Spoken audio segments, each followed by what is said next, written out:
So if you were to tell someone to go be a lineman, is that something you would recommend? Yeah, I mean, I personally loved it. I miss it sometimes. I still miss taking call outs and working trouble work. It was a great job. I loved it. It was hard to give up. Definitely in the camaraderie, you're on a crew. Average crew size is about five guys. 4 to 6, and you're with those guys more than you're with your family.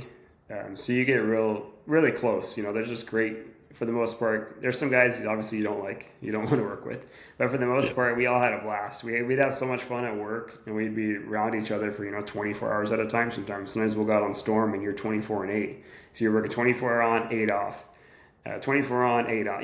And so there's just a lot of inside jokes, a lot of camaraderie. And it's a trade that keeps you interested. It's not like you learn the basics and then it's stagnant and steady and the same. Every single day is something new, is something different. Oh, this pole is here. We're intersetting here. This one's on a property line. It's triple circuit. This one we have to do this. So you're constantly being challenged mentally, and it's constantly a different environment, and so there's nothing stagnant about it. And if you like it and excel and take pride in it, you get thrown new challenges all the time. So it's pretty cool. And not to mention the pay is pretty great. I mean, um, not trying to flex or whatever, but 300 a year is no problem, especially here in Southern California. Different places and different, the pay is different. But yeah, I mean, 2 years ago when I retired, there was a lineman that did over 700. Like, he Damn. was an Jeez. overtime whore, Hmm. and great benefits, great retirement. There's just tons of benefits to it.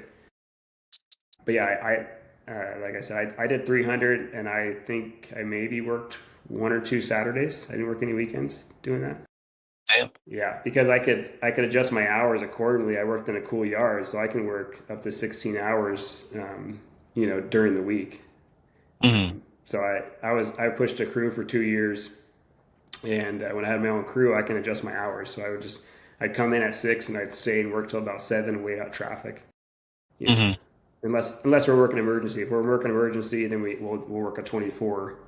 Um, but yeah, that's what's kind of cool. But then it also on the side of it, if you don't want to be an overtime horror and you want to you just want to do your straight 8 out the gate, you can go to different yards or utilities that do that.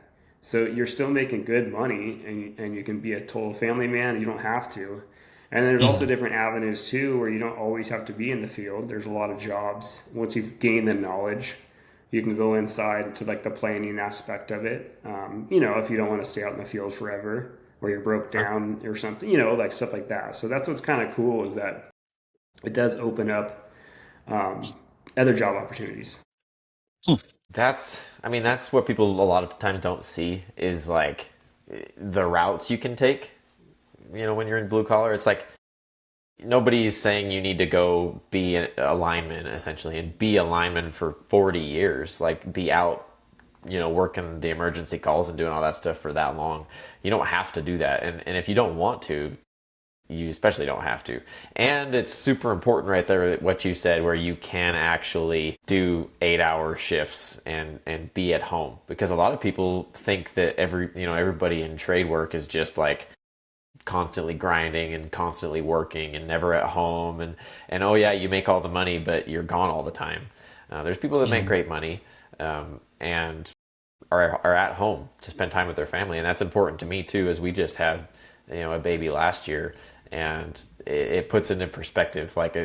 I don't really want to be at work that often because it's time I don't get to spend at home, seeing my kid grow up. I couldn't imagine working those long shifts like you said you were doing, with a 1-year-old or something like that.